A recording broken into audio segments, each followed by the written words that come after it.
I'm back. Well, okay, where are we now? The dream we talked about a year ago is here. The building's up, the bricks are in, the doors are open, and patients are being seen. And we've had a lot of things that have been going on the last 12 months. After I was here the last time, we continued to gather our teams together. We finished our planning. We worked for hours and hours and hours on process flow. How are we going to move patients through our building in a nice, efficient, planned manner without interruptions and delays? We put things into production. We built our team space, or our offstage space, the places where the workers are, where patients aren't. We made patient-centered rooms that were specific to our patients, that are universal in design and standardized throughout our entire building. We created physician workstations, sometimes with some controversy over the size of these stations. As compared to a 120 square foot office, these are 36 square feet. We went through an RTLS journey, and this is really what I'm here to talk about. We planned, and we did more planning. And if we could have done it differently, I would have done more planning.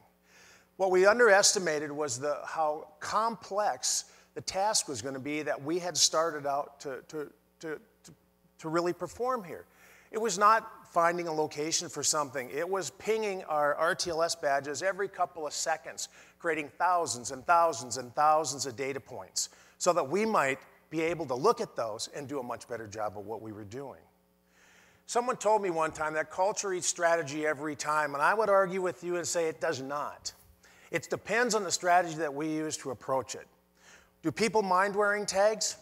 I don't get complaints about people wearing tags. I never did go to them, though, and say we're going to use them for time and attendance, or I'm going to follow you into the lounge, or those kind of things. Our use of tags is to help us predict workflow. It's to help add control in an area of variation.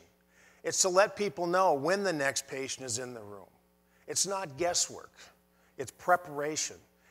It helps us create leading indicators that help predict what our patient satisfaction is going to be at the end of the month, based on things like wait time.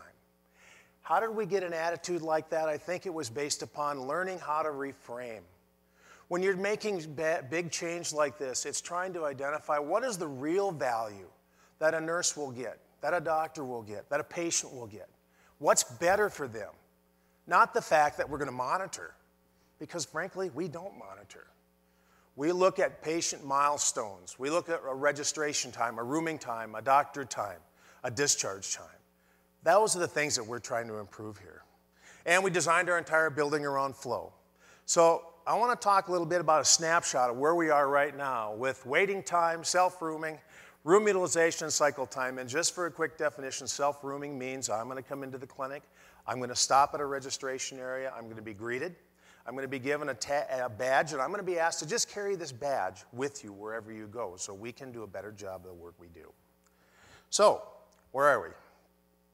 Perfecting flow. We had a situation where traditionally we waited and waited and waited, and we built bigger waiting rooms. And an architect once told me you need 15 square feet for every chair you have, because you have to have room for your feet and the chair and those kind of things. So what we find, this is a metric you're not going to find in most RTLS shows. This is a little bit about, we counted the number of chairs per doctor in waiting rooms. We compared our downtown pediatrics department to our Moorhead Clinic pediatrics department. In our downtown department, we have 6.2 waiting chairs for every doctor.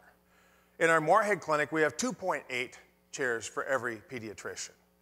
Start thinking about this when you're talking about building at $183 a square foot. We're building space for unnecessary places for people to wait. So process flow, this gets back to self-rooming. Self-rooming is process, it's thought, it's making things work in the right order. The RTLS piece tells us how well we're doing that. Self-rooming. We looked at our patients from the time that we implemented this, and I'll just say May 1st, it was actually April 28th. To the end of August. So we had about 6,000 or more patients in there. We looked at one visit type, a well baby check. Well baby check, mom's coming in with a child and they're waiting to get in and those kind of things. 76% of these patients roomed themselves. They went directly from registration to their room. Now we also track the amount of time it takes a nurse to get in there, and we're running right about 2 minutes, which is actually, we estimated to begin with we were going to have it 5 minutes. So we're actually outperforming our original goal. But what we actually found is that on the darker blue bars on the left and the white bars, the darker blue bars, are the self-rooming patients. And so what you're seeing here is they're spending more time with the nurse. Less time if you go to a traditional waiting area. They're spending slightly more time with the doctor. They're spending less time in the room alone. Their overall cycle time or their overall treatment time is less.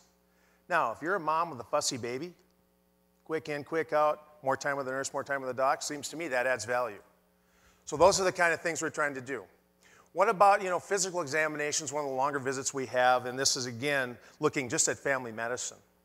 In this situation, we have a little different story. There's a little bit less time with the nurse. That represents about a half a minute, the change in the first two bars. The doc time represents an added about 3 or 4 minutes.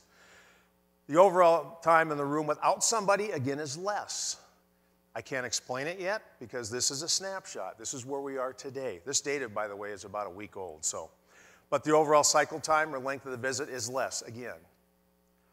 When you're talking about less time for total visit time, you're talking about increased capacity, or at least the opportunity to increase your capacity without having to build additional square footage. Now, you might think that this is only a couple of minutes, but if it's a couple of minutes per patient, and there's 480 minutes in a day, and a doctor sees 20 patients a day. That's 80 minutes at the end of the day, 4 return visits, times 210 work days a year. That's capacity. We've talked about room utilization, and room utilization is an interesting thing. Most times we count room utilization as the amount of time a patient's in a room. To me, a patient in a room without a provider is a patient in another waiting room. Because true utilization is when there's a patient and a caregiver in the room, when the room is being used for its purpose. So I'm proposing in our areas that we look at it just a little bit different, and then space becomes a whole different issue. So this is what we found.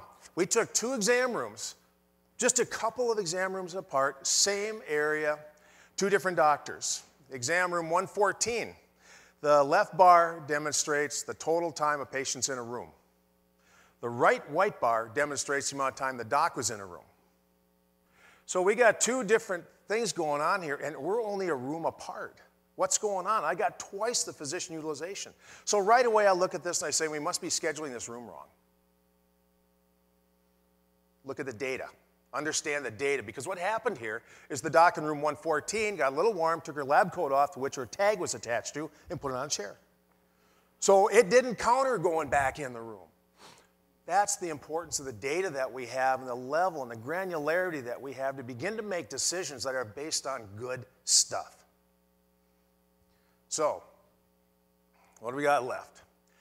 We are going to make this effort. This is a journey. We've traveled about 1 inch in a mile-long road.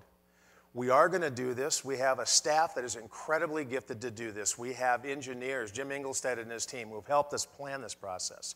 We got an internal medicine group that has been led by Cindy Skorick and Dr. Michael Sand, who have been innovative disruptors for the last 5 years. One of the things that got us to where we are right now. We are going to perfect this process. Thank you.